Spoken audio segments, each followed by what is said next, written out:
prazer retomar as nossas quintas Codeplan, que é esse espaço que foi criado justamente para que possamos trazer convidados externos do GDF para compartilhar conosco um pouco das suas experiências nas suas áreas de conhecimento.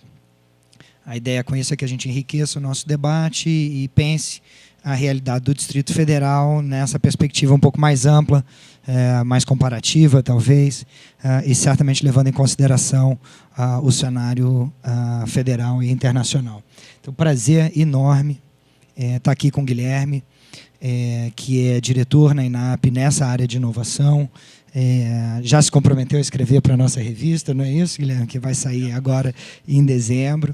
Então, o Quintas Codeplan se associa também, não é, a esse nosso projeto depois de divulgação, não é, desses esforços aí de construção de pesquisa, acadêmicos e aplicados, também através da revista Brasília em Debates. Então, tem uma articulação entre essas duas atividades, e aqui hoje a gente tem a oportunidade de debater um pouco com o Guilherme essa área que ele vem desenvolvendo e que muito nos interessa, vem desenvolvendo na INAP, na sua carreira, e que muito nos interessa aqui na Codeplan. É fundamental nesse momento também de processo de transição para um novo governo, a gente pensar o futuro e projetar o futuro. Então, a discussão de hoje eu espero também que seja aí uma semente para o que vem depois, no sentido de pensar uma forma mais institucionalizada de se tratar a inovação. Não é isso, Guilherme, que é sempre um desafio. Eu vou, então, passar a palavra para ele, para a sua apresentação, em torno de 30, 40 minutos, e depois a gente pode abrir para uma rodada de perguntas, e aí, finalmente, Guilherme depois conclui, não é, com a sua fala final. Então, tá aqui a palavra. Grande prazer tê-lo, obrigado tê-lo. Importante dizer que talvez essa seja uma das nossas últimas quintas Codeplan desse ano, e a primeira que eu fiz foi com o Chico. Então, a INAP abre e fecha, tá bom? Obrigado. Obrigado, Lúcio. Obrigado, pessoal. Vou ficar de pé, para a gente mais dinâmico, pós-almoço, com essa chuva aí, tirar a cadeira daqui, porque inovação também é mudar um pouco o cenário e o paradigma. Gente, eu estou como diretor de inovação e gestão do conhecimento do ENAP, tentando promover uma agenda de inovação na gestão pública, e vou, nessa meia hora aqui, tratar isso um pouquinho. O que a gente está vivendo hoje, ajudar a gente a contextualizar um pouco o nosso contexto, falar um pouco sobre o dia a dia da burocracia, seus desafios, o que dá para fazer nesse contexto e o que a gente tem feito e como tem se feito. Primeiro, vivemos em tempos acelerados, estranhos e um pouco borrados. Uma expressão que virou moda para dizer dos tempos atuais é a história de VUCA. Não sei quem aqui já ouviu falar de VUCA. Não é SIVUCA, não é MUVUCA, não é CUMBUCA. VUCA é uma sigla em inglês para volatilidade, incerteza, complexidade e ambiguidade. Volatilidade. A gente vive em tempos voláteis. As coisas podem explodir a qualquer instante, podem mudar a qualquer instante. A gente sabe que elas vão mudar, a gente não sabe como e quando. Exemplo clássico, para não poder sair muito longe, greve de caminhoneiros. A gente vive em tempos incertos. A gente não sabe se amanhã serão 2 ministérios, meio ambiente e agricultura, ou um só. A gente vive em tempos complexos. A gente vive numa lógica cada vez mais sistêmica, onde uma coisa impacta a outra e tem dependência não é pequena. A gente vive em tempos ambíguos. A gente vive num momento onde é difícil saber o que é cada coisa tem vários significados possíveis e várias interpretações. Não sei se vocês identificaram esse animal aqui. É um coelho ou é um pato? Ou os dois?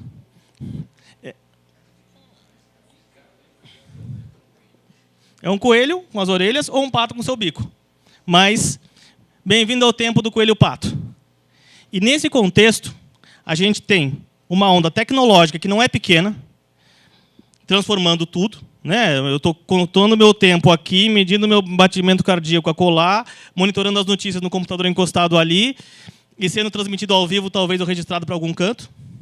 A gente, com a exponencialidade da tecnologia, sensor, internet das coisas, conectividade, etc., dificuldade de tecnologia também, apontando para o lado errado, a gente vive também em tempos de novas demandas e novos usos para a tecnologia. Para a inclusão, para o planejamento, para a gestão, para a comunicação, que é uma coisa que o governo geralmente faz tão mal.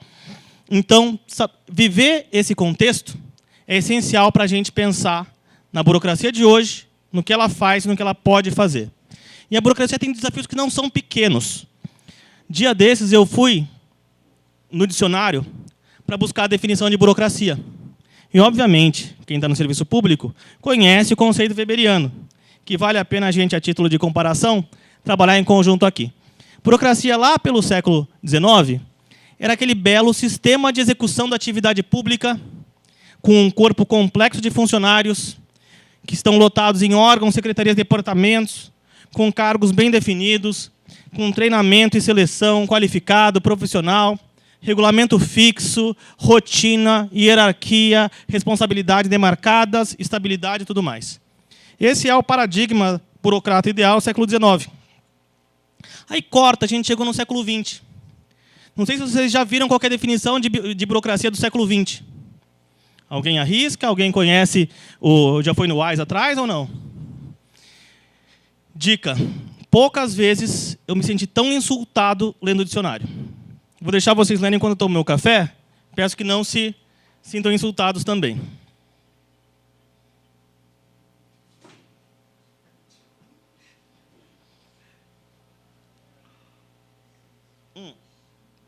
A letra está pequena, eu vou ler.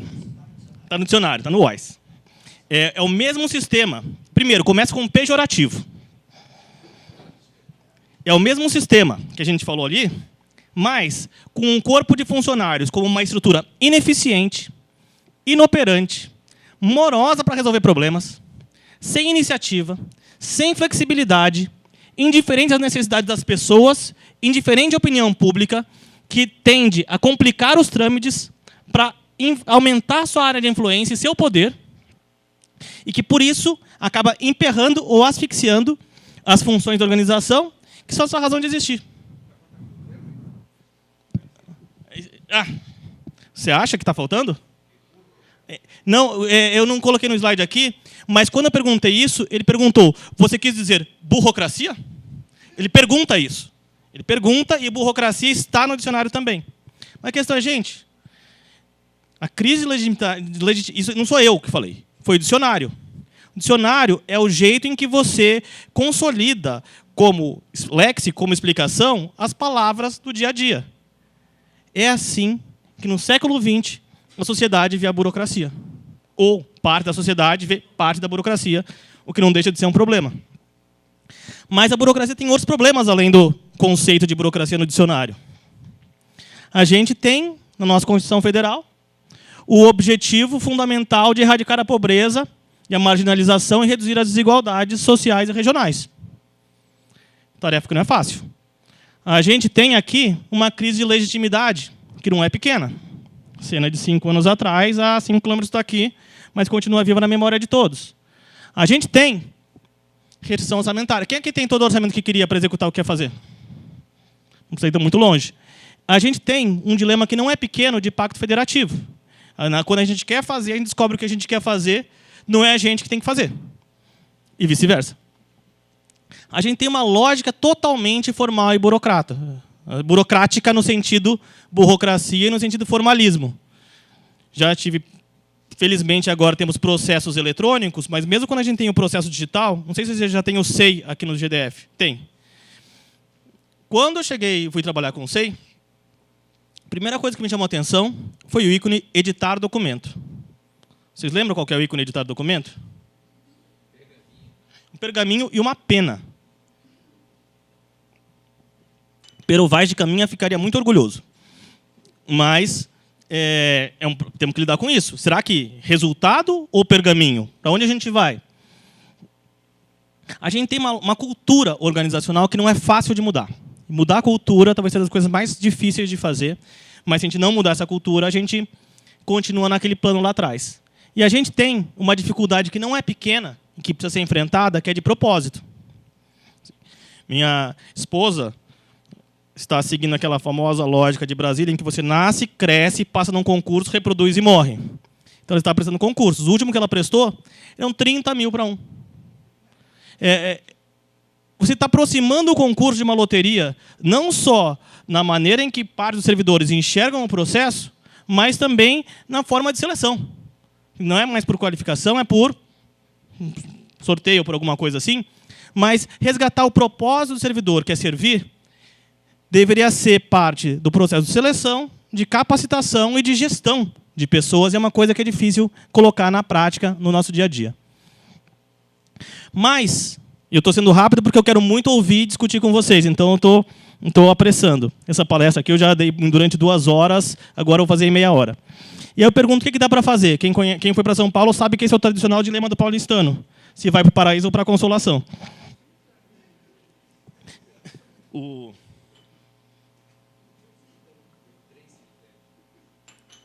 Mas, a propósito, SPU. Não sei se é patrimônio urbano ou patrimônio da União, mas a burocracia também está embutida em tudo.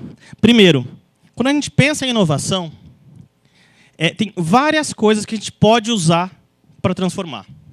A primeira, e a revolução silenciosa, se a gente olhar para o que a gente estava falando ali, que não é tão silenciosa e nem tão nova, está nas paredes aqui, é usar dado.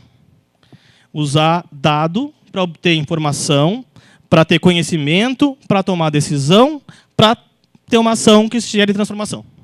Mas partir de algum lugar de evidência, de dado, de análise, de modelo, de cruzamento, para vocês aqui é óbvio. Na média dos servidores públicos não é. E, geralmente, a média dos servidores públicos lida com um dado dessa forma. O que é difícil. Eu acho que é até um banco de dados, né? Não, ela está numa cadeira mesmo, o banco dela não é de dados. Outra coisa que é essencial a gente começar a parar para se preocupar é com desenho e com a lógica dos processos. E eu estou falando de inovação aqui, mas, às vezes, só mudar alguma coisa básica do que você faz já é uma transformação que não é pequena. Então, e às vezes tem coisas que são tão básicas que não são feitas, que isso é parte do nosso cenário atual. Esse aqui é um desenho real de um processo de um órgão no qual eu trabalhei, não vou revelar o órgão, mas a gente tem uma dificuldade muito grande de ter clareza sobre como as coisas funcionam. É aquela lógica weberiana inicial de uma hierarquia definida, com processos claros. Se a gente conseguir completar isso no serviço público, já é uma pequena revolução. Outro campo com muita espécie de mudança, muita possibilidade de mudança. Lidar com incentivos. Eu acho que a gente consegue calibrar os incentivos da pior forma possível, seja para o cidadão, seja para o servidor, seja para as organizações. A começar pela lógica orçamentária, se você não gastar, você é punido, não tem menos orçamento. Passando pelo servidor, progressão na carreira por meritocracia é uma coisa que é difícil de implementar, e por aí vai. Positivos e negativos, premiação. Eu estava com planejamento discutindo como criar um prêmio para incentivar ideias de servidores. A dificuldade que foi bolar isso não é pequena, porque é difícil regular e implementar coisas nessa natureza. E dá para mudar também muito com participação. Ouvir o cidadão por canais diretos e indiretos e outras formas de cocriação, de trabalho em conjunto, são coisas que estão numa agenda possível de transformação. Todos esses são áreas onde você pode usar para transformar inovação. Mas inovação não é só mudar. Eu acho que inovação, a gente tem um papel aí que não é pequeno, que é de ter o porquê mudar, para onde mudar e com que valor norteador mudar. Aí, que eu acho que é embutido, e a gente tem ouvido muito isso por aí, embora nem sempre o resultado efetivo aconteça, é a eficiência. Se a gente não tem que fazer muita coisa e não tem dinheiro para nada, conseguir fazer mais com menos é uma decorrência natural de pensar no papel do serviço público. Para quem não pegou no começo, essa apresentação está na internet para quem quiser, é bit.ly/inovacal, inovação, né, _Codeplan. Outro valor essencial, mas muitas vezes esquecido, é o foco no cidadão. A gente tem que, cada dia, se policiar e se lembrar de que a gente não está escrevendo um despacho, um processo, uma nota técnica para a pessoa que vem depois. A gente é uma peça numa engrenagem para transformar a vida de alguém. E é muito fácil esquecer isso. É muito fácil esquecer isso. E há jeitos e jeitos de trazer o cidadão de volta para a conversa. Não só como destinatário, mas como alguém que você consulta, que você ouve, que você traz para o processo, e entender de verdade o processo e o dia a dia dele como forma de redesenhar o que está fazendo. Outro valor que eu acho que é essencial e que no setor privado virou mantra recentemente é a história de ágil. Desenvolvimento ágil, gerenciamento ágil, pensar em formas um pouco mais post-it e um pouco menos carimbo. Jeito de fazer as coisas chegarem do outro lado a partir de conversa, de pontos de controle rápidos, de iterações mais frequentes, de pensar numa lógica de protótipos e evolução contínua e não um planejamento quilométrico que chega no final, ele está descolado da proposta inicial e por aí vai. Outro valor que é muito difícil de colocar para o serviço público é a abertura ao risco. Quem aqui já participou de alguma tomada de contas especial, já discutiu alguma coisa com o órgão de controle, controladoria, Tribunal de Contas, sabe que, por mais boa vontade que tenham os órgãos de controle, cada servidor público vive eternamente com a preocupação de fazer alguma coisa que nem errada, que seja considerada errada por alguém e de ser punido por isso. Aí eu venho aqui, diretor de inovação, bonitinho, sem gravata, e falo, gente, vamos tomar riscos. Aventurem-se. Cara, quem que vai tomar risco? Quem que vai aceitar fazer diferente? Se quando você faz igual, você não é punido, e quando você faz diferente, você pode ser.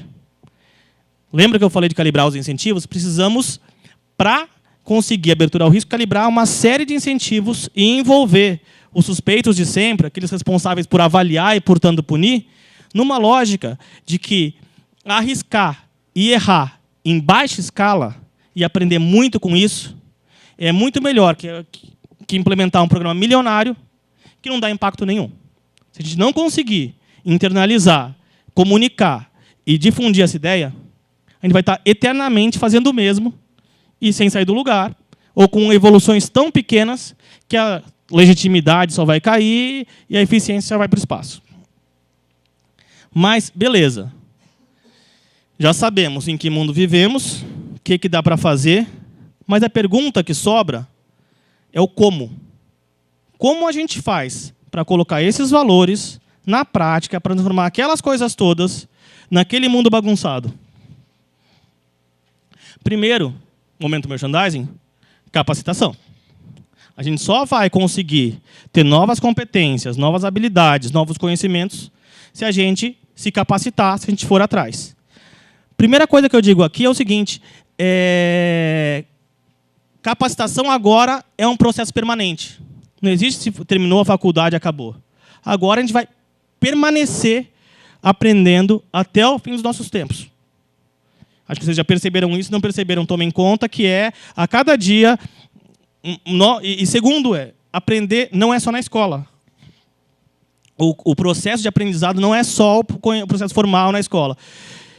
E lidar com isso é um desafio que a gente tem que começar a encarar. Trago aqui, num breve parêntese, uma referência da OCDE. A OCDE tem uma linha de referência de análise de serviço público, e eles têm dialogado, inclusive com o ENAP, sobre quais são as competências-chave para a inovação no serviço público. Eles criaram uma matriz com 6 competências que são muito interessantes, que eu achei que valia compartilhar. A primeira é iteração, que é justamente essa capacidade, essa competência de trabalhar de forma incremental, ágil, experimental, buscando aprender com o processo e redesenhar enquanto faz. A segunda é alfabetização em dados, que eles chamam de data literacy, que é você conseguir entender o mínimo de matemática e de dados para saber como as coisas funcionam, os impactos que isso dá e a relevância de uma política baseada em evidências. E, sobretudo, não só para fazer, mas também para comunicar. A terceira, já falei, mas falo de volta, e nunca é demais falar, é o foco no usuário. É conseguir entender de verdade o problema da pessoa, se possível, perguntando para ela, observando o seu dia a dia e engajá-la para resolver os problemas. Ter o cidadão sempre como premissa. O quarto é curiosidade. É se perguntar o tempo inteiro o que dá para fazer, buscar novos caminhos, adaptar abordagens e redefinir problemas. Vou só no parênteses do parênteses, é bom perceber que as competências nem sempre são aprendidas na escola como a gente está acostumado. A gente se acostumou a pensar que a escola é um lugar onde a gente adquire conhecimento. E curiosidade está muito mais para atitude do que para conhecimento. Então, parte da capacitação e da formação, cada vez mais, é de gerar também novas atitudes, novas habilidades nas pessoas. Outra competência que a gente precisa desenvolver muito: storytelling, narrativa. Saber contar uma história, saber envolver pessoas, saber chegar nos públicos certos é essencial para conseguir qualquer efetividade. Quem não comunica se estrumbica, já dizia a Chacrinha, e isso é ainda mais verdade nos dias de hoje. E a última, eu traduzi por desafio, mas na versão original em inglês é insurgency, insurgência. A OCDE, organização carola voltada para discutir políticas públicas, diz que os servidores públicos têm que ser insurgentes para serem inovadores. A rebeldia, a rebelião, mas no sentido de um questionamento do que é feito, da construção de alianças inesperadas, é uma competência necessária para a melhoria do serviço público. Lá pela ENAP, a gente seguindo essa cartilha, a gente bolou, nesse ano oferecemos mais de 30 cursos diferentes sobre temáticas relacionadas à inovação. Para o ano que vem, se o ano que vem existir, estaremos oferecendo também cursos sobre inovação, mas depois eu posso compartilhar o material, ideias, etc., sobre o que a gente tem feito e, obviamente, o que é compartilhável. Outra coisa que dá para fazer também para a gente implementar a inovação no setor público: desenvolver novas metodologias, novos jeitos de fazer as coisas. Tem várias por aí. Às vezes, testá-las, experimentá-las no dia a dia, pode ser bem transformador.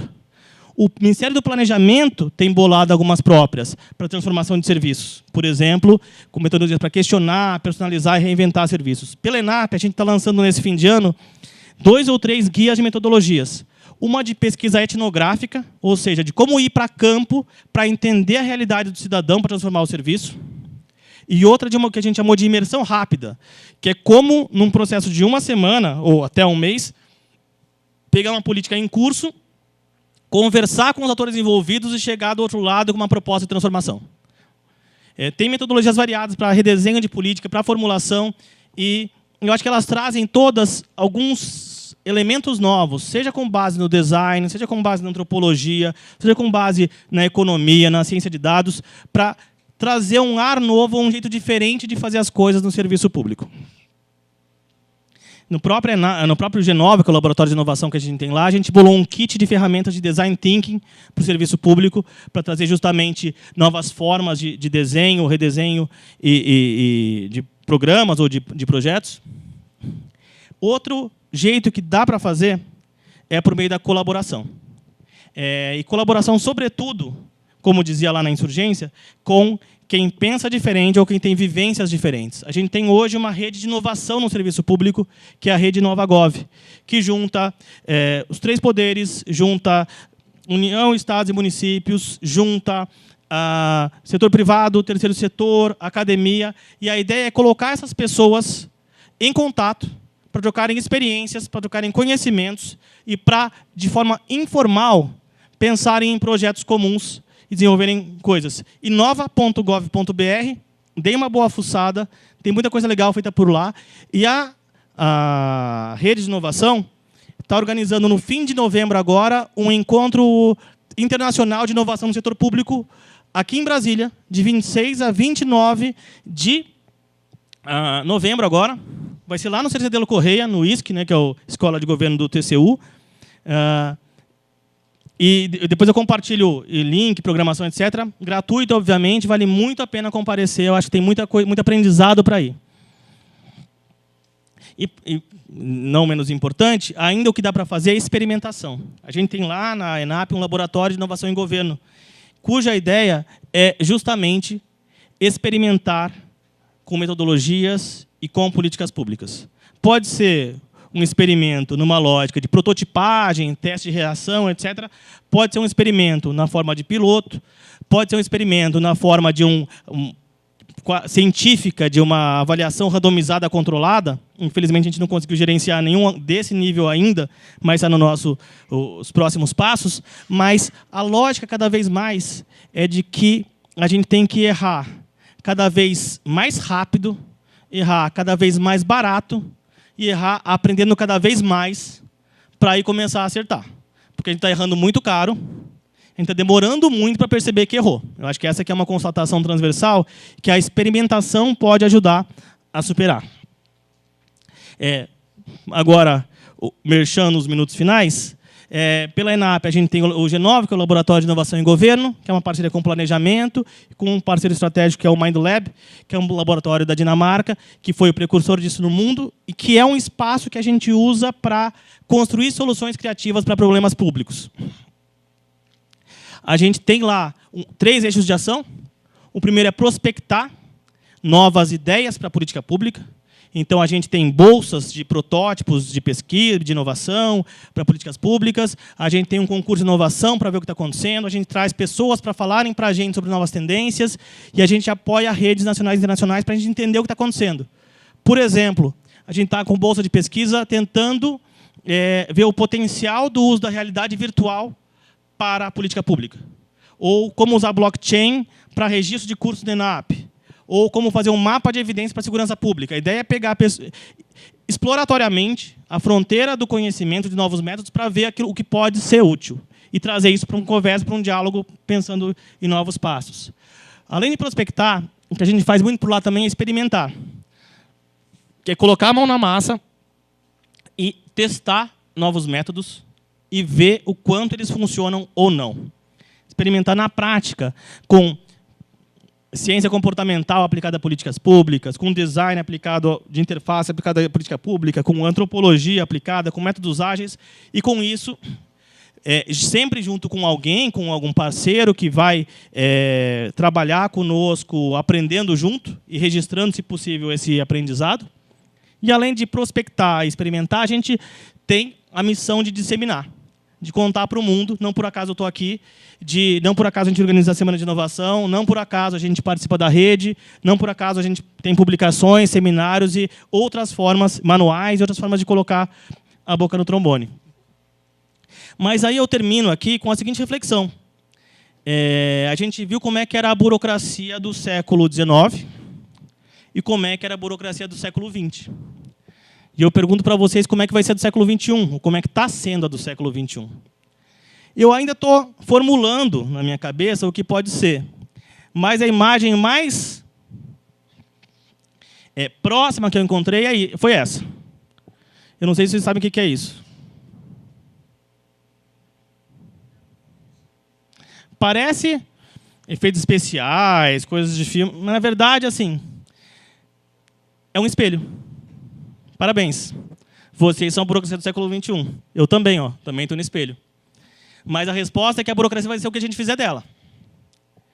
E se é que vai haver burocracia, porque preparem-se, que é tema para uma outra aqui no Codeplan, vem aí inteligência artificial resolvendo as tarefas intelectuais do homem médio e depois as avançadas. Então, daqui a pouco, nem burocracia do século XXI tem mais. Mas, enquanto ela existe, ela é um belo espelho com alguns efeitos especiais e com um propósito a ser preenchido. Eu acho que esse é o desafio que a gente tem, que é como transformar isso sem quebrar o espelho, e como fazer com que a gente fique feliz com o que a gente enxerga nele. Essa era a minha provocação inicial para a gente conversar. E, em 27 minutos, a gente pode voltar a qualquer um desses temas aí que tem muita coisa para contar, o que a gente fez no laboratório, que caso a gente tem, como a gente tem usado cada uma das práticas, e por aí vai. Então, Genova ENAP GovBR é nosso site em reconstrução agora, mas obrigado a vocês pela atenção.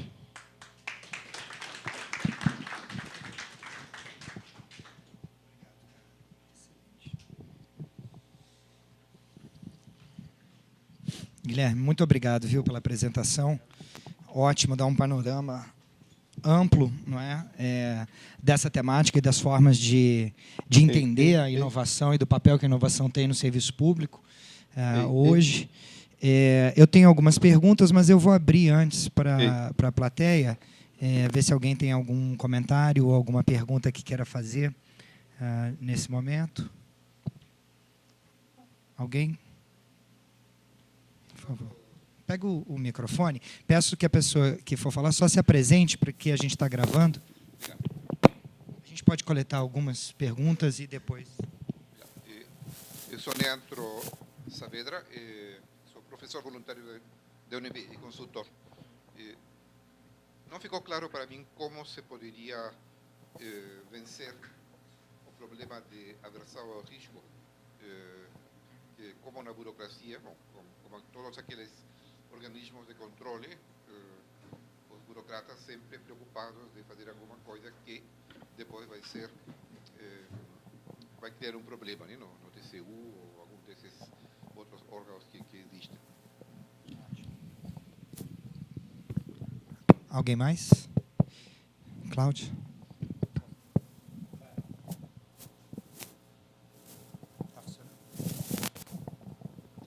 Oi, precisa apresentar também.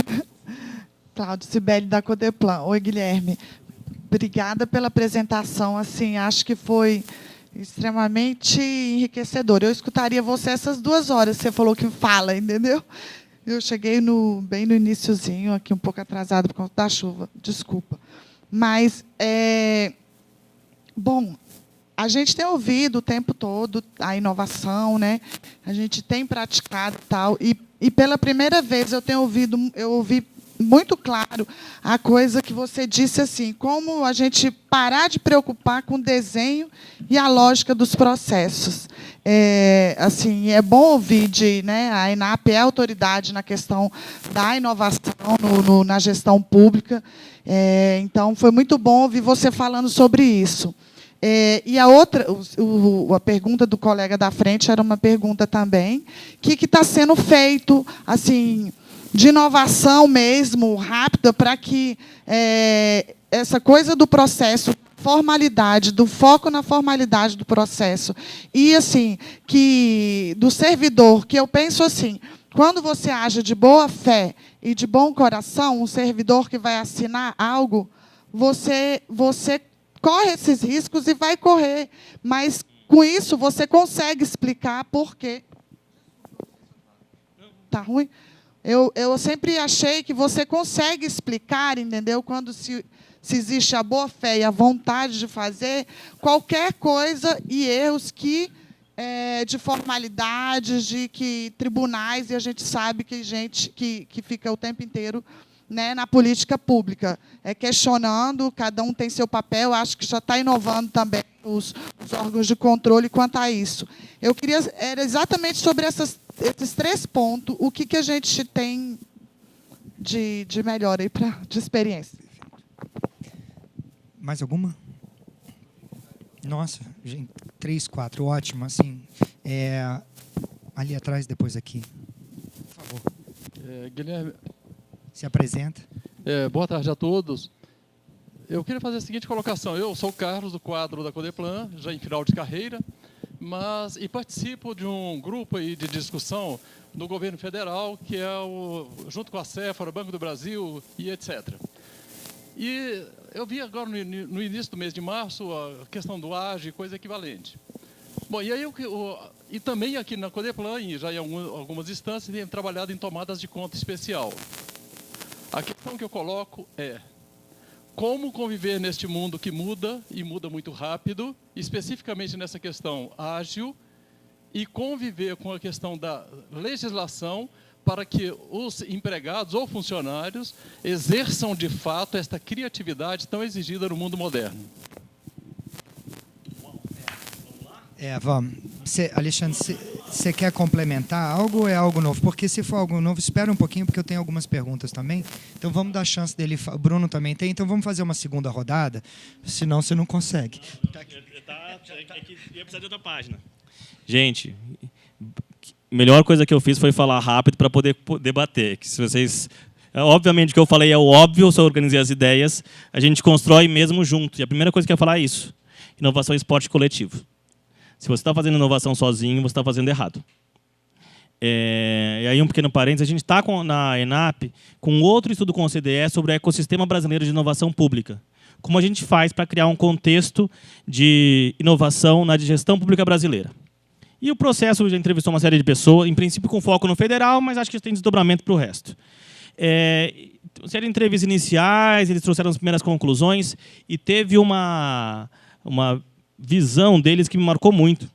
Eles falaram o seguinte, olha, olhando ao redor, depois de entrevistar um monte de gente, de ler o que vocês mandaram, de olhar aqui, cara, tem muita inovação acontecendo no setor público brasileiro. Só que ela acontece muito no nível individual. Tem gente muito abnegada, muito criativa, muito competente, empurrando o elefante ladeira acima na chuva e garantindo que ele chegue do outro lado. Só que essas pessoas estão ficando cansadas. E não é assim que você vai fazer um setor público inovador. Você precisa fazer com que a inovação passe do nível individual para o nível institucional e, se conseguir, do nível institucional para o nível sistêmico. Só quando você conseguir institucionalizar isso e isso virar o padrão para todas as instituições, é que aí sim você tem um ecossistema de inovação funcional. E é nesse marco que eu vou começar a responder aqui. A primeira, que eu acho que é a primeira e a última, na verdade, que ela envolve tudo, é como gerar a aversão, como superar a aversão ao risco. Cara, quem não arrisca não petisca, quer dizer, a inovação depende do risco e depende de você aceitar fazer uma coisa fora do padrão. O Gaetani, meu chefe, até o dia de hoje, que se aposenta, e meu amigo daqui para frente desde sempre, costuma dizer que no Brasil parece que inovar é ilegal. Porque a gente tem uma cultura tão burocrática, tão legalista, que diz que no setor público você só pode fazer aquilo que está permitido. Se não tem alguma regra escrita que você pode fazer aquilo, a maior parte das pessoas acha, não posso. Então é ilegal. Se não está escrito, é ilegal. Se estou fazendo uma coisa que não está escrita, se eu estou inovando, eu estou contra a lei. Que é um pouco de a gente nunca terminou a nossa burocracia weberiana dizendo todas as regras que a gente tinha que fazer para era só ajustar. Então, tem muita coisa que a gente faz que está num campo de não regulação, e isso não é o fim do mundo. Mas como fazer para superar isso? Acho que a gente primeiro a gente vive um momento em que a gente precisa mudar a cultura do setor público, e aqui eu coloco os 3 poderes e os agregados, né, ao meio do caminho, MP, TCU, etc., e da sociedade a respeito disso. A primeira que eu digo aí, que é uma grande transformação, às vezes outra coisa importante de tempos de mudança é que às vezes as mudanças acontecem e a gente não vê. E esse ano passou uma lei que não é pouca coisa, que é a Lei 13.655. Não sei se alguém viu essa lei. Então anotem, Lei 13.655, e depois façam todas as lições de casa e fiquem felizes quando lerem. O que diz essa lei? Ela alterou a Lei de Introdução ao Código Civil. A Lei de Introdução ao Código Civil é uma lei de 42, que diz como você interpreta as leis. E ela alterou essa lei de 42 para dizer como você interpreta as leis com relação ao serviço público. Se a ideia é mudar a cabeça do juiz, a cabeça do promotor e a cabeça do TCU, e se eles exigem que uma lei exista para sentirem-se compelidos a fazer alguma coisa, essa lei traz uma série de diretrizes.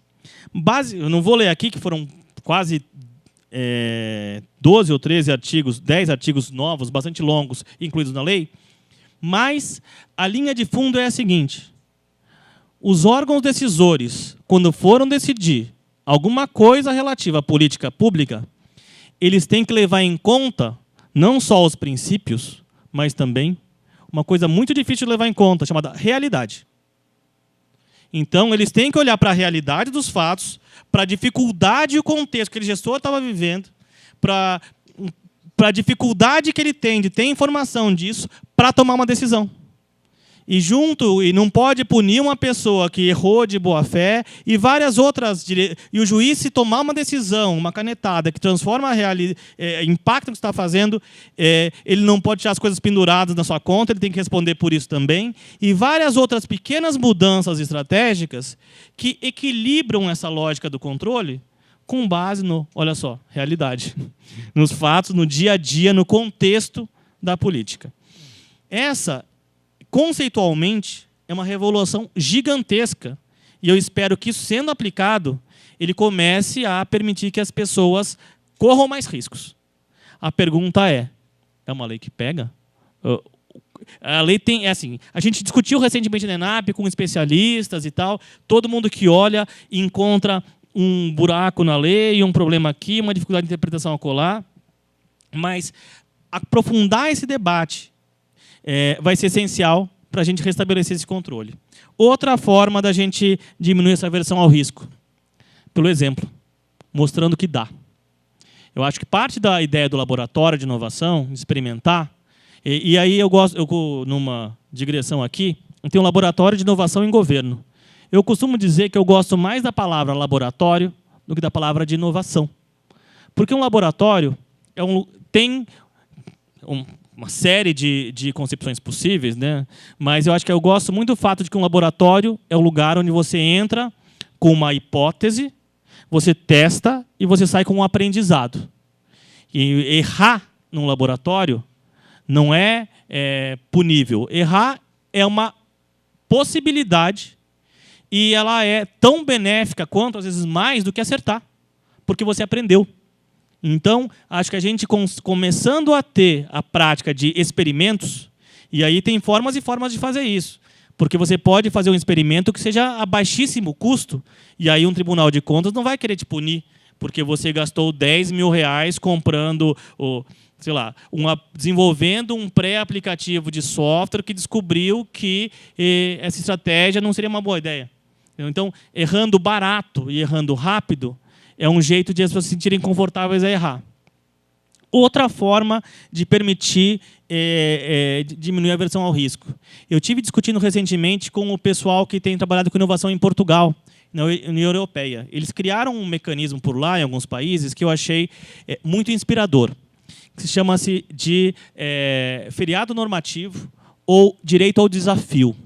No que consiste isso? Geralmente, para quem é o burocrata do tipo 2, que é aquele só faço o que está previsto da norma, ou tenho que ter uma adesão completa à previsão legal para executar, você encontra, às vezes, normas que não fazem sentido nenhum mais. Por exemplo, juntar cópia autenticada. E depois tem um outro parênteses que isso daí acabou também. É outra lei que vale a pena anotar e ser feliz.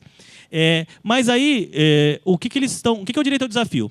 Se existe alguma norma que regula a minha atividade de política, que ela provavelmente está prejudicando a política pública, eu posso ter o direito de questioná-la e sugerir que um órgão superior, ou paralelo, ou um tribunal de contas, etc., suspenda temporariamente a execução daquele dispositivo para que a gente faça um experimento e depois de um tempo avalie se deu certo ou não, e se for o caso, revogue ou retorne. Ou seja, uma desculpa para você violar uma lei que não serve para mais nada, para testar, ver se ela serve para alguma coisa ainda. Eu achei que é um jeito bem legal de você autorizar a transformação de dentro da própria lei. A partir da própria lei, usando outra norma para você questionar. Outra coisa que eu acho que é essencial é mudar a cultura e conscientizar. E aí, eu acho que a nossa conversa, vocês são do GDF, eu sou da União, a gente costuma brincar que tem o sistema U, que é o TCU, CGU, AGU, MPU, e todo mundo que termina em U, são aqueles que geralmente controlam. Então, é preciso mudar a mentalidade também nesses. E a gente vê isso começando a acontecer. O Tribunal de Contas tem cada vez mais uma preocupação com a eficiência e com o resultado. A gente começa a ter um laboratório de inovação nesses órgãos. Então, fazer com que essa mentalidade... Não por acaso a Semana de Inovação desse ano vai acontecer na escola do TCU. Então, colocar esse assunto em pauta permanentemente, provocar inovação e conscientizar, mostrando pelo exemplo que errar mais barato e mais rápido é essencial, eu acho que é a agenda para adesão ao risco.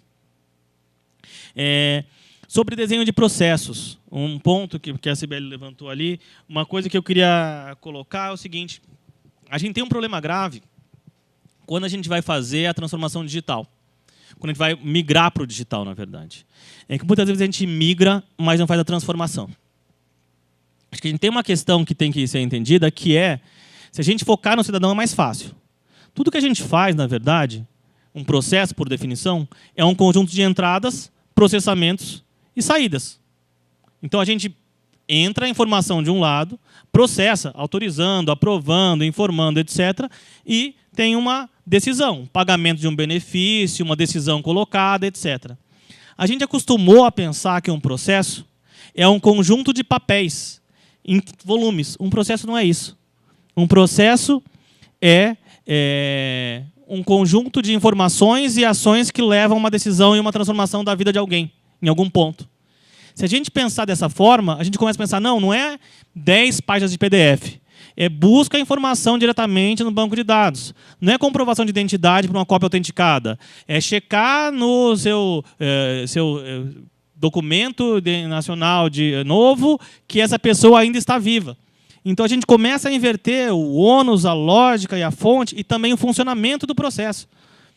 Começar a pensar nessa lógica evita que a gente compre sistemas informáticos e continue esperando o pergaminho e a pena.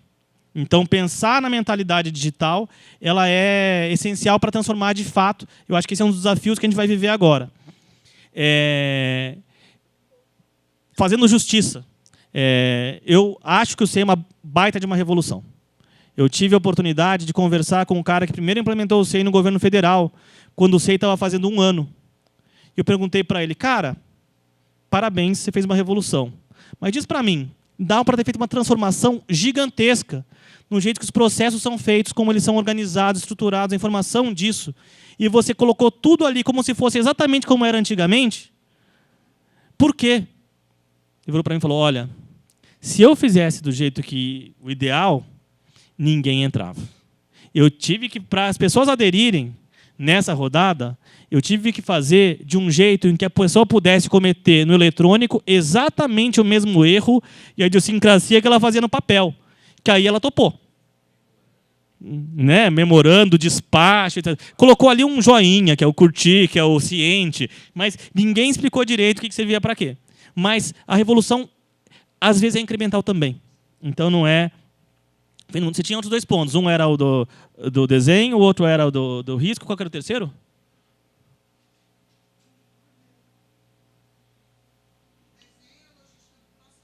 Processo.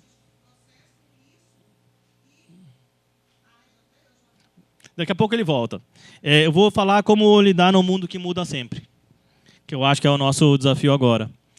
Para volatilidade... diga. Para volatilidade, para o fato de que as coisas vão explodir a qualquer instante, a gente não sabe como, a ferramenta que a gente tem que desenvolver é o antifrágil, é resiliência. Tem que pensar em estruturas que consigam sobreviver às intempéries. E aí, seja por meio de redes, seja por meio de estruturas mais flexíveis, ou que saibam sobreviver aos choques, mas essa é uma necessidade de descobrir. Para a incerteza, eu acho que um dos remédios que a gente tem é o conhecimento. Quanto mais você sabe, menos incertas as coisas são. E num mundo de overdose de informação, dá para ter muita informação, não dá para processar toda, mas quanto mais informação, melhor você lida com a incerteza. Para a complexidade, acho que uma ferramenta, uma capacidade, uma competência aí, é pensar em pensamento sistêmico. É conseguir entender que as coisas são interdependentes e começar a ter uma atenção especial às interdependências. O que gera impacto em quê e ficar atento para esses impactos e efeitos colaterais de antemão. Tá com essa anteninha ligada, com essa chave extra.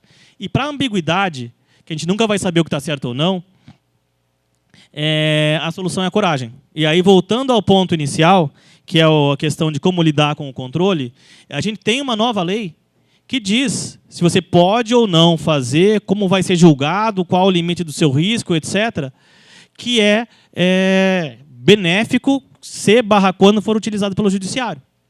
Mas eu acho que isso se completa com a gestão de risco, que é, inclusive, o que está aqui no slide de baixo, aqui, a posição de tela aqui, está escrito gestão de risco, que é coragem de saber que riscos existem e a competência de preveni-los e antecipá-los e a coragem de aceitar um punhado deles. é assim que a gente vai lidar com a ambiguidade desses tempos contemporâneos.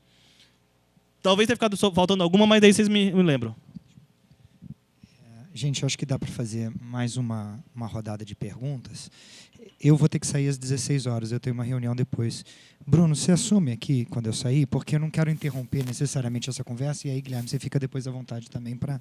Então, o Alexandre tinha uma colocação, Bruno, mais alguém? Clarissa. Eu vou deixar uma pergunta também. Então, Alexandre Brandão, eu sou gerente de estudos ambientais aqui da Codeplan. A gente vem trabalhando algumas questões de inovação, você me despertou algumas coisas bastante interessantes, e eu me lembrei de 2 avanços que o Estado fez, que talvez você possa comentar. A gente tem a lei de incentivo fiscal para a inovação, que ela é muito recente, ela está pouco testada. Eu acho que é uma inovação para fazer inovação, né? A lei do bem, né, que chama a famosa lei do bem, eu acho que você poderia comentar um pouco dela, mas eu acho que eu fiquei mais surpreso ainda, porque a gente acabou de regulamentar agora, esse ano, aquela lei de encomendas de inovação tecnológica. Isso é muito importante, e acho que vai ao encontro um pouco do que a Cibele falou, e ao Carlos também, que é uma lei que consegue estimular, sem licitação, a contratação do Estado de encomenda tecnológica e que banca o risco. Primeira vez que eu li aquilo, eu falei, bom, é tudo contra o qual qualquer coisa de controle do Estado vai, né? Ou seja, você contrata alguma coisa que você não sabe bem o que, sem compromisso de entregar, e eu te pago se você chegar até a prototipagem. Então, assim, é uma coisa complicada, né? E aí, por fim, eu acho que uma coisa que talvez a gente possa comentar em torno dessas 2 questões é que eu acho que a inovação tem que ser feita através das compras públicas. Eu falo isso há muito tempo. Então, o Estado tem que estar próximo do problema, tem que olhar o problema social e encomendar uma coisa, seja uma vacina, seja um sistema e tal. Então, essa compra pública, eu acho que ela ganhou esses 2 mecanismos, que foi além do bem e além de encomenda tecnológica. Talvez você pudesse avançar muito mais que eu. Bom, Bruno Cruz, eu sou diretor aqui da Codeplan. As minhas perguntas são mais singelas, assim, uma coisa mais simples. Tem uma coisa de serviço público que você comentou aqui, que é um problema de comunicação, né? Que você falou entre funcionários e tal. Quando eu entrei no IPEA, a grande inovação foi ter a intranet. Aí a intranet começou a ficar com tanta coisa que quando eu chegava no RH, eu falava assim, eu preciso saber isso. Ele falou, está na intranet. Por que você não viu na intranet? E eu não conseguia achar nada. E aí os processos ficaram mais complicados, porque o burocrata lá me mandava ir para um lugar onde eu não achava coisa. Então, nunca tinha resposta. E os processos, na minha opinião, começaram a ficar mais morosos ainda. Então, assim, eu queria que você... Bom, aí depois teve um outro momento muito interessante na minha vida, que foi vir para o GDF e eu entrei para o mundo do WhatsApp. E aí eu recebia demandas via WhatsApp, que era um terror, assim. Às vezes chegavam demandas 00:30, coisas desse tipo, assim. Não de mim. Oi? Não mesmo. Bom. Enfim, a gente tinha que responder. Mas, de qualquer forma, era uma maneira ágil de ter uma comunicação. Mas eu queria que você comentasse boas práticas de comunicação, né, de interação entre as pessoas. Acho que esse era um primeiro ponto. Um segundo ponto, a gente teve uma apresentação do Tiago Marzagão aqui da CGU, foi super interessante a apresentação dele, e aí ele comentou o problema do incentivo, né, da dificuldade de dar incentivo para as pessoas no serviço público. E ele disse o seguinte, ele tentava flexibilizar o horário e, na medida do possível, fazer home office. Aí a minha pergunta é o quanto que isso, de fato, ajuda a inovação, se isso de fato é um incentivo. E uma segunda pergunta, que é como você organiza o espaço onde as pessoas trabalham. Que também, quando eu estava no IPEA, a gente tinha sempre um fantasma que aparecia, que era, vamos montar um grande Bradescão aqui, que depois ficou meio trend, assim, porque era meio Google, vamos virar todo mundo Google, e ninguém queria ficar num espaço comum. E aí tinha uma época que todo mundo queria virar esse espaço enorme, que seria um espaço de inovação e interação entre as pessoas. E a minha impressão é que isso acabou tendendo a pessoas com um monte de fone de ouvido e não conversando entre si. Quer dizer, queria ver um pouco isso de você.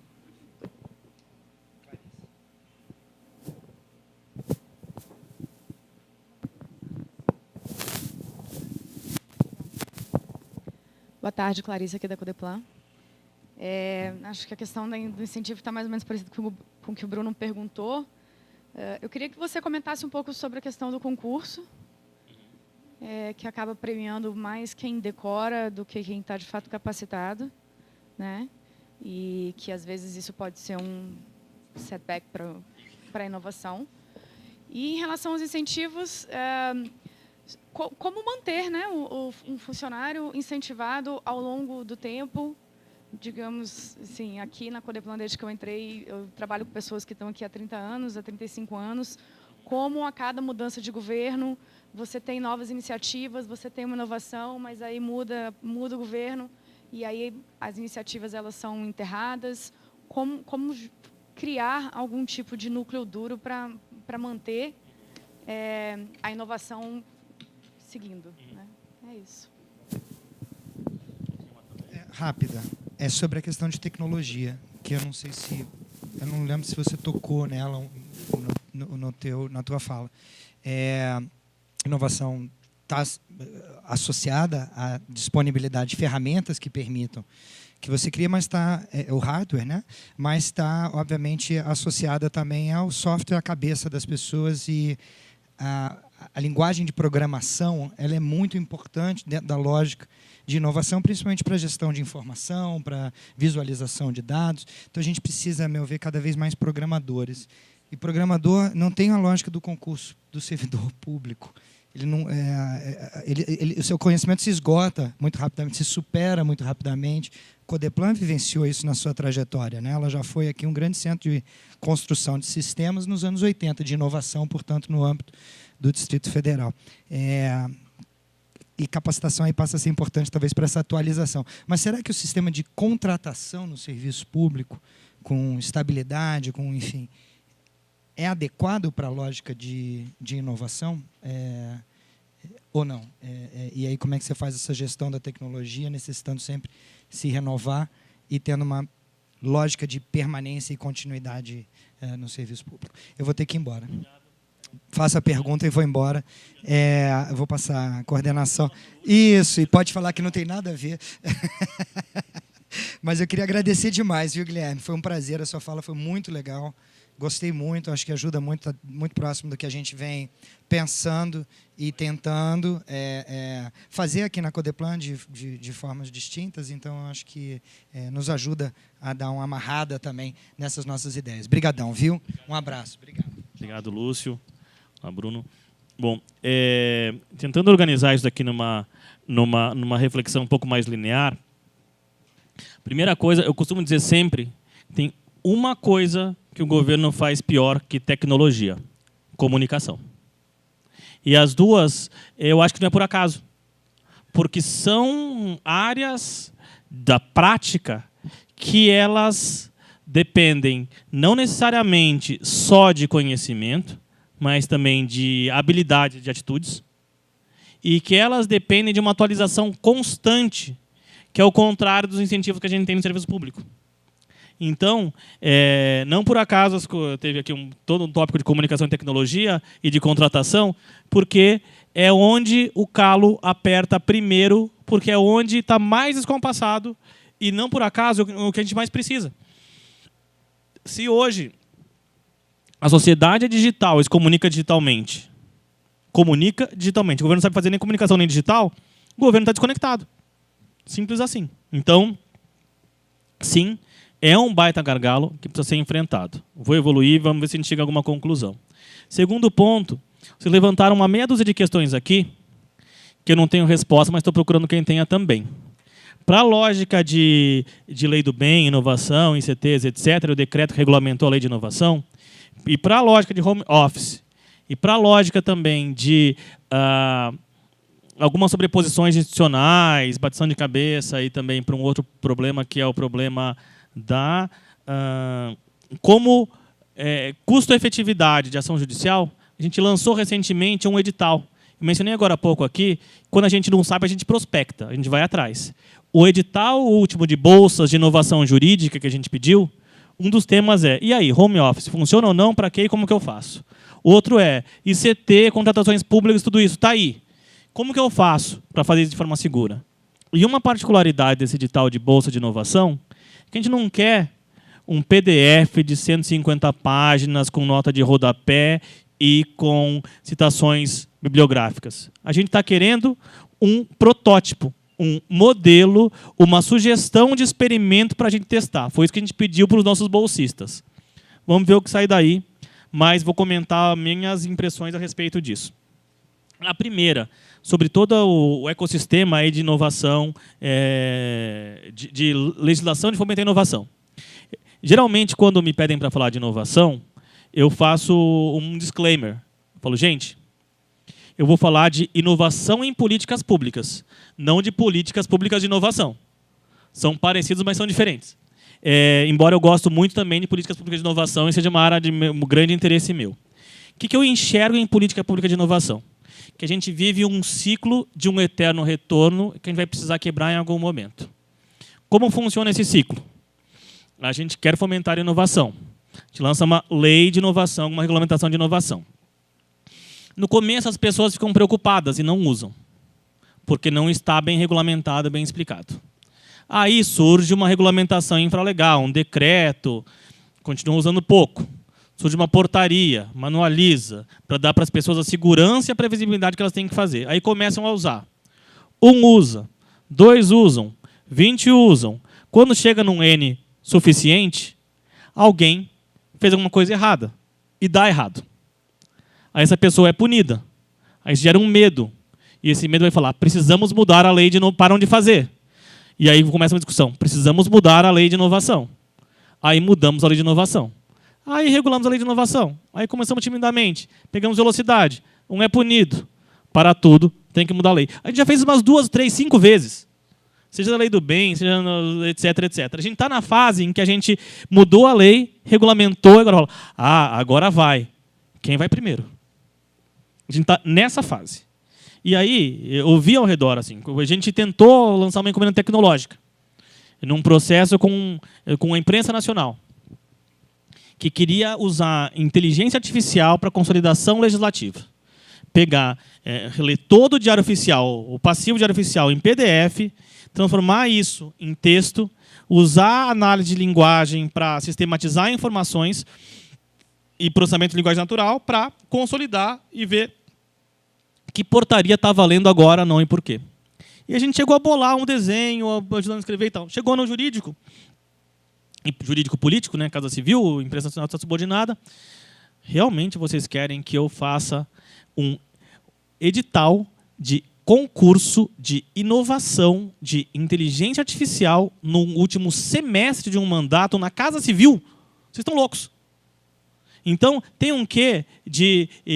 você precisa gerar os instrumentos junto com a geração de cultura, junto com a geração de oportunidades, junto com o convencimento da liderança, junto com a legitimidade do processo. Entendeu? O elo que ficar fraco nesse processo, o processo não acontece. E, às vezes, daí a gente falou, não, então diminui. Vamos fazer só licitação, modalidade de concurso, só de um pedaço menor e com algum parceiro. Eles estão procurando, talvez consigam. Então, às vezes, o processo já quanto mais central, é mais difícil inovar, às vezes a inovação tem que partir mesmo das franjas. Pode ser parte, aí deixa de ser só o fundamento para ser a estratégia. Ou pode começar com baixos valores. Mas, concordando contigo, eu acho que existe sim um capítulo gigantesco de inovação por meio de compra pública. E complementando também aqui com o que o Flávio estava falando. Tem. E aí tem experiências e tem referências e ideias legais internacionais também, que às vezes a gente consegue adaptar. Uma delas, também na linha União Europeia, é o que eles chamam de pre-commercial procurement. Contratação pré-comercial. Que é o seguinte, às vezes você tem um problema para ser resolvido. Você não quer contratar um produto, você quer contratar uma solução que você não sabe qual é. Lá você pode dividir essa contratação em várias fases. Na primeira, eu quero propostas de projetos que solucionem o problema de enchentes no DF, levando em consideração esses dados da nossa malha de esgoto e fluvial. E pluvial também. Então tá.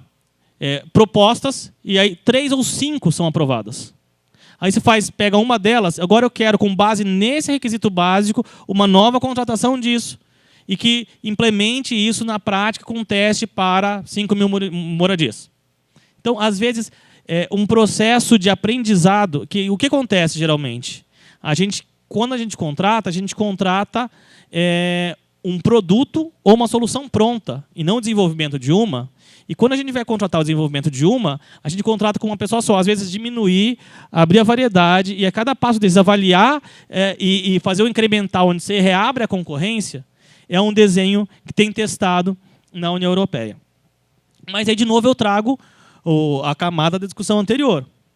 Se grande parte da inovação pode ser feita por meio da compra pública, e se parte da nossa crise de legitimidade política, institucional, financeira, das dificuldades que você tem de fazer uma compra pública que chegue ao final de forma efetiva, sem benefícios, sem corrupção, qualquer coisa que seja, a gente vai precisar encarar, como sociedade, o fato de que governar é gerenciar recursos, que esses recursos implicam em compras e que essas compras vão ter dificuldades variadas. E quanto mais você trava, mais ineficiente é o processo sem necessariamente coibir abusos. E aí, às vezes, ferramentas outras, às vezes talvez seja mais importante aumentar a transparência do que aumentar o controle, ou ex ante. Então, tem um desafio de discutir regulamentação de compras públicas que não é pequeno. Me parece que a lógica de inovação, de encomenda, etc., ela corre por fora para conseguir ir mais longe, mas tem uma escala reduzida. E vamos testar, mas acho que assim, é por aí que a gente testa, testando pela franja. Sobre comunicação também e sobre boas práticas. Eu acho que a gente tem, primeiro, um dilema que você apontou muito bem e muito vivamente, que é a história de que a gente costuma... A intranet virou o túmulo das informações e você nunca sabe o que você precisa. Eu acho que aí tem 2 ou 3 camadas diferentes. A primeira, o que vale para a comunicação vale para as outras políticas públicas. A gente solenemente ignora o nosso usuário. A gente solenemente ignora quem está do outro lado. E a gente acha, como ser humano, que a nossa solução é a melhor possível e a gente sequer testa. Então, se tem um lugar onde pode começar a testar rápido, testar sem ter seu olhando, é nas pequenas atividades internas de um órgão. Às vezes, é sentar do lado da pessoa que recebeu o seu e-mail de comunicado e perguntar, escuta, você entendeu o que é a importância disso? Ou o RH sentar com a pessoa que quer, sei lá, tirar férias e falar, deixa eu ver como é que você faz para procurar para tirar férias, e com isso aprender, com isso evoluir, com isso melhorar. Essa a prática de construir em conjunto a partir do feedback que você recebe, que deveria ser o mais óbvio de qualquer processo, é aquilo que a gente mais evita de fazer. Então, a primeira é a cocriação, começando essa prática de ouvir quem está do lado, talvez um dia a gente chegue a ouvir quem está na rua ou quem está na Rua da Amargura. Eu acho que parte da é empatia, é chave para a gente começar a organizar. A segunda é gestão do conhecimento. Tem métodos, práticas, ferramentas de gestão de conhecimento, e começar a pensar na gestão de conhecimento da organização é essencial para a gente conseguir consolidar, registrar, informar e fazer com que chegue nas pessoas. Minha diretoria cuida de inovação, mas também de gestão de conhecimento. Então, a gente vive esse desafio eternamente. E aí, por exemplo, a gente tinha uma base de dados, um repositório, uma biblioteca, um acervo. A gente está criando lá uma camada de integração para você busque em todas ao mesmo tempo e não só uma por vez. Assim, o trabalho é contínuo, é difícil, mas precisa ser feito de informação. Mundo Zap. Eu acho que ele consegue trazer para o dia a dia, para o bem e para o mal, uma agilidade até excessiva. Eu tenho 2 ou 3 preocupações e ideias, força, que eu queria um dia tentar implementar. A primeira é que ele gera uma confusão que não é pequena entre o público e o privado. No Brasil, a gente é muito bom de confundir o público e o privado em 200 esferas. Quando você começa a receber no seu telefone pessoal informações de trabalho, às 11h30 da noite, do seu vizinho ou colega, a gente está ultrapassando uma vez mais essa fronteira público-privado, então essa é uma preocupação possível. Preocupação 2, que é decorrente dessa, que é a ausência, às vezes, de registro. Eu acho que o ágil não quer dizer a ausência de registro. Eu acho que ele quer dizer a ausência de registros necessários. Mas ter uma memória institucional, em alguma medida, é importante. E a terceira, aí é o como transformar comunicação em processo e processo em resultado. Tem alguns métodos, ferramentas e sistemas que ajudam nisso. Eu gosto muito daqueles que são organizados na forma de Kanban, como Trello, Kanban, etc., de você ter tarefas que vão progredindo ao longo do tempo.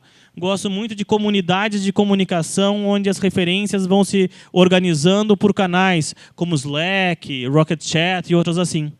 Só que todas as ferramentas dependem de uma coisa. Primeiro, das pessoas aceitarem uma ferramenta nova.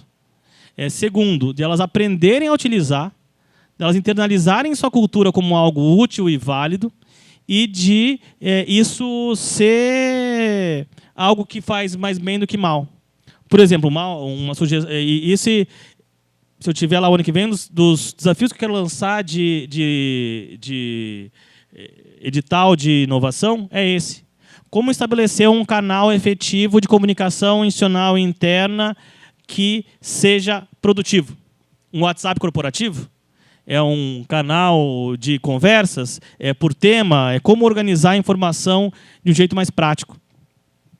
Isso fica em aberto, mas acho que existem algumas boas práticas. E por enquanto, eu tenho visto muito boas práticas em comunidades de prática, em redes de conhecimento. Mas é mais fácil nessas, porque o objetivo ele é difuso e ele é permanente. Continuar conectado com pessoas que discutem o tema que você gosta é uma coisa. E estar num grupo de WhatsApp com 500 pessoas que vão jogando PDF, se aproveita, mas gerenciar uma equipe, atividades a partir de WhatsApp, sabe, com pontos de controle, etc., é um pouco mais complexo. E concurso público, por último, mas não menos importante. Acho que a gente tem um desafio total de redesenhar entrada, permanência, qualificação e promoção do serviço público. Esse é um desafio constante no mundo inteiro, mas a gente tem dificuldades adicionais. Uma vez mais, a gente foi procurar referência internacional e, uma vez mais, a gente caiu na OCDE, que é um grande espaço para discussão internacional de políticas públicas, para discutir com a gente ferramentas de seleção e promoção e qualificação no serviço público. E aí, e agora, essa reflexão é pessoal, não é deles, eu acho que a gente tem uma dificuldade que não é pequena, um conjunto, que elas vão na seguinte linha, mais ou menos. A primeira a gente colocou que impessoalidade como um princípio básico para a nossa administração pública, e eu acho que isso é muito bonito e essencial. O conflito é que a gente trata a impessoalidade de uma maneira em que a seleção para uma prova objetiva. E como se fosse impossível, ou tão difícil, ou com certeza vai ser judicializado, então melhor a gente não testar, conseguir avaliar habilidades e atitudes como forma de requisito para a entrada no serviço público, porque se não for objetivo, vão falar que não é impessoal, e se não for impessoal, vai ser impugnado e você não consegue nunca fazer alguma coisa. Um exemplo meio besta, mas que aconteceu e o impacto que isso pode trazer. Eu sou da carreira de especialista em políticas públicas e gestão governamental do planejamento, o PPGG, o famoso gestor. Há algum tempo atrás, o último concurso da carreira, acho que foi em 2011, ou 2011 ou 2012, tiveram uma brilhante ideia, foi muito mal executada. Falaram, talvez, se a gente colocar como um critério adicional de avaliação o tempo de experiência das pessoas, a gente consiga pessoas que não só têm o conhecimento, mas já têm algumas habilidades e atitudes. E colocaram tempo de experiência em gestão ou em gerência como um requisito. Calibraram mal, mais uma vez, como tudo que a gente faz na administração pública. O que aconteceu? O concurso foi impugnado em 2012 ou 2013, foi cancelado em 2015 ou 2016, E a ENAP, que por sinal é a casa onde existe a formação inicial de carreiras, está sem ter uma turma nova de formação inicial desde 2011. Nós tivemos 7 anos sem uma pessoa a mais entrando na carreira de EPPGG. Assim, já virou uma pirâmide invertida, já está todo mundo no topo da carreira, ninguém na base, e a carreira pode desaparecer, porque não tem mais dinheiro para fazer concurso nem mais nada, porque ousou querer inovar, porque ousou querer criar critérios que não fossem só aqueles objetivos, e mesmo sendo objetivos que foram questionados. Então, acho que a gente vai precisar, sim, ter isso. Com relação à evolução permanente e capacitação. Fácil falar e difícil fazer, mas eu acho que a solução o caminho da solução passa pelo propósito. Eu acho que a gente manter pessoas motivadas é manter pessoas conectadas com o seu propósito pessoal junto com o propósito institucional. E aí eu vou contar um breve caso de um exemplo que a gente viveu lá no Laboratório de Inovação, que acho que ilustra muito isso. Em algum momento, bem no começo do laboratório, a gente foi chamado para ajudar o Ministério da Saúde, que estava desenvolvendo um aplicativo para agendamento de consultas no SUS. Então, tinha lá estava um prontuário eletrônico, que um dia vai ficar pronto, e aí tinha o eSUS, o Saúde Digital, alguma coisa assim, eles queriam fazer marcação de consultas. Estavam com o módulo meio pronto e queriam validar. E queriam que a gente fizesse uma oficina para validar. Não. Gente, vamos falar com o cidadão? Vamos na rua? Vamos ver na vida real se isso funciona? Vocês topam? Toparam e fomos. Fomos para 4 cidades, equipes diferentes, interior e tal, para testar e aprender na prática como o cidadão ia interagir com aquilo, na prática como ele fazia. Falou com o médico, com a enfermeira, com o doente, com o familiar do doente, atendente do posto, secretário de saúde. E trouxe aprendizado que foi muito útil para o processo e que até hoje está na lista de requisitos das próximas implementações do aplicativo. E aí uma das pessoas que foi no grupo virou e falou: nossa, agora eu entendi por que eu estou fazendo isso. Agora o meu trabalho faz sentido.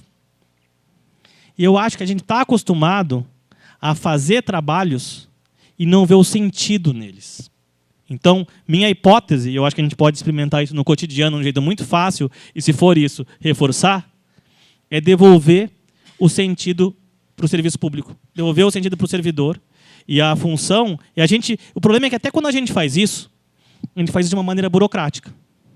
Missão, visão, valores, cadeia de valor, planejamento estratégico, etc. Eu acho que o sentido está mais embaixo. Entendeu? Isso é importante para estruturar logicamente o funcionamento. Mas devolver de verdade o sentido, o contato com o cidadão, a sensação do impacto, a realidade do fato transformado, eu acho que passa por aí, não é exclusivamente, mas passa por aí, devolver para o servidor a motivação, a empatia e o significado e a mobilização do serviço público. Não sei se ficou faltando alguma. Ou se tiverem... Diga.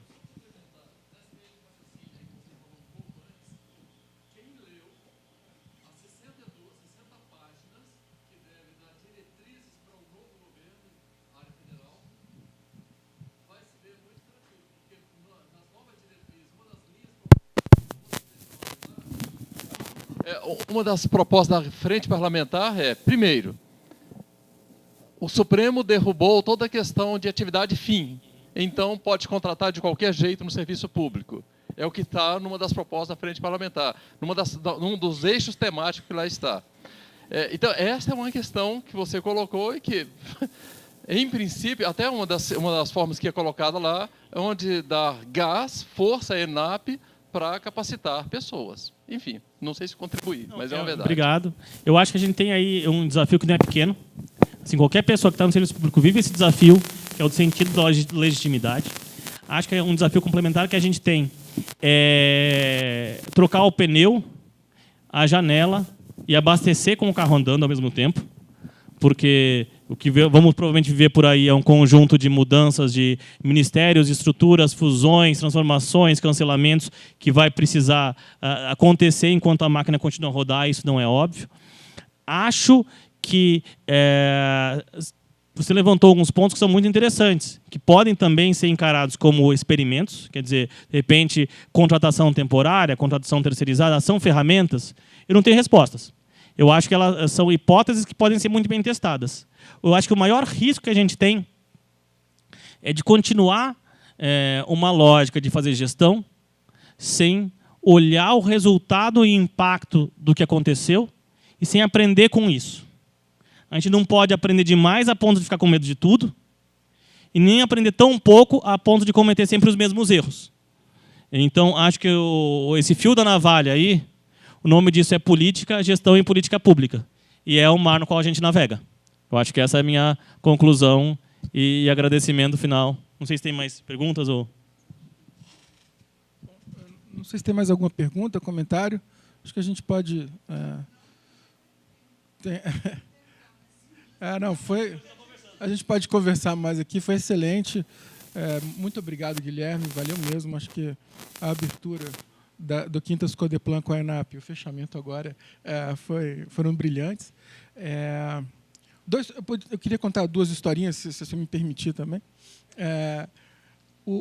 A primeira uma vez eu vi aquele Carlos Gabas, ele era ministro da Previdência.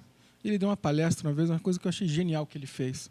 Ele convocou todas as pessoas que tinham acabado de passar no concurso de fiscal da Previdência, não sei qual é o título exato, para São Paulo. E mandou as pessoas irem para lá e não avisou ninguém do prédio onde as pessoas chegavam, gente do Brasil inteiro, chegava no prédio e não sabia onde era o treinamento. Os caras ficaram a manhã inteira tentando achar onde era o lugar. E aí, à tarde, começou a palestra de treinamento. Ele falou, bom, o que vocês passaram na manhã de hoje é o que o nosso segurado passa todos os dias. E aí que ele começou a conversa. Eu achei genial a sacada do cara, um pouco isso, de se colocar no lugar do... E outra história também que eu acho muito engraçada, enfim... teve um convidado internacional, que não fui eu que fiz, mas eu sei lá do IPEA, e o camarada não tinha CPF, e a gente tinha que botar naquele sistema SCDP. Aqui no GDF a gente não tem isso, mas acreditem, é um inferno esse sistema. Ele é um inferno, você tem que entregar o relatório, entregar a cópia da passagem. E esse camarada não tinha CPF, aí falaram assim, não, você precisa dar o nome da mãe dele. Aí o cara falou, olha só, é um velhinho, o cara é uma sumidade na área. Eu não vou ligar para ele para perguntar qual é o nome da mãe dele. Bota Mary. E foi Mary, passou. E aí, foi o sistema. Eu acho que... Vai lá.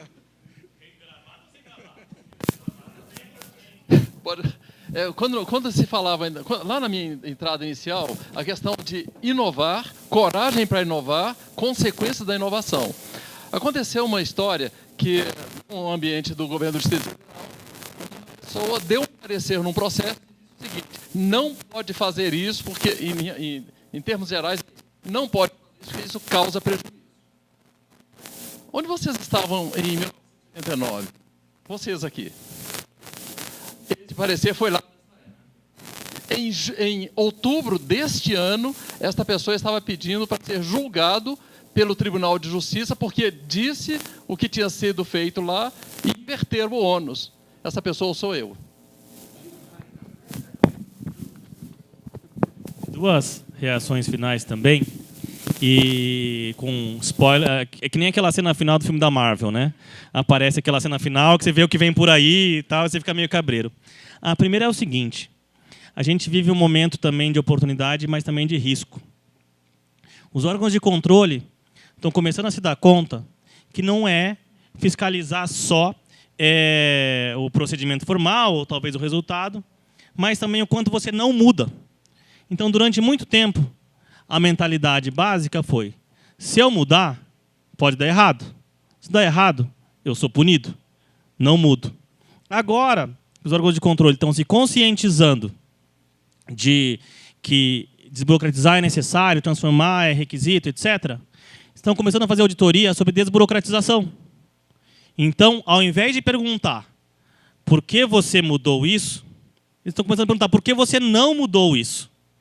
A questão é que é bem provável que, como cada auditor é um auditor e como as fases convivem, a gente chegue na gestão pública ao cenário kafkiano, em que você é punido se mudar e punido se não mudar. E aí, só para encerrar mesmo e fazer um desagravo, eu fui advogado uma época, aos órgãos de controle, nessa nossa conversa de inovação, com o OCDE, com o Sistema Brasileiro de Inovação, a gente chegou, e todo mundo entrevistado, grande parte, falou, olha, a culpa de eu não inovar é dos órgãos de controle. E o pessoal, muito acertadamente, falou, deixa eu falar com o órgão de controle para ouvir a versão dele. E a versão do controle foi mais ou menos a seguinte. Olha, a culpa não é minha. Meu papel é garantir a conformidade com o regulamento. Se a pessoa inventa uma regra para ela mesma e não cumpre, eu vou lá e reclamo e mostro que ela não está cumprindo a regra. Mas não sou eu que escrevi a regra e nem eu que forcei a regra a ser assim. É a própria pessoa que é mais exigente que eu e que coloca para si uma regra que ela não consegue cumprir. Eu acredito em parte. Assim, eu não acho que a função precípua dos órgãos de controle do sistema ao redor é de ficar sadicamente esperando qualquer vírgula fora do lugar para apontar os dedos e mandar alguém pagar indenizações. Eu acho realmente que a função é de garantir uma conformidade, uma integridade, uma transparência, etc. Cabe a gente também, não só querer que os outros melhorem a calibragem do que estão fazendo, mas a gente também recalibrar as nossas práticas, recalibrar as nossas... E o caminho para isso em grande parte, o que tem sido chamado de governança, que na minha definição pessoal é a arte de a gente conversar para parar de bater cabeça. Então, com governança, que passa a ser um novo léxico, aqui acho que a gente começa a resolver essa disputa sobre quem, deixa de ser quem é o culpado do que, e passa a ser como a gente faz para isso dar certo. E o que é o mínimo que eu tenho que fazer para estar tudo de acordo. Acho que é mais ou menos esse o caminho, o cenário tétrico da gente ser fiscalizado e punido se fizer ou não fizer, e o futuro possível, que é a gente discutir, combinar e fazer o mínimo necessário para ter o máximo de esforço com a participação de todos. Mas isso, gente, longa é a arte, tão breve é a vida. Tamo junto. Obrigado.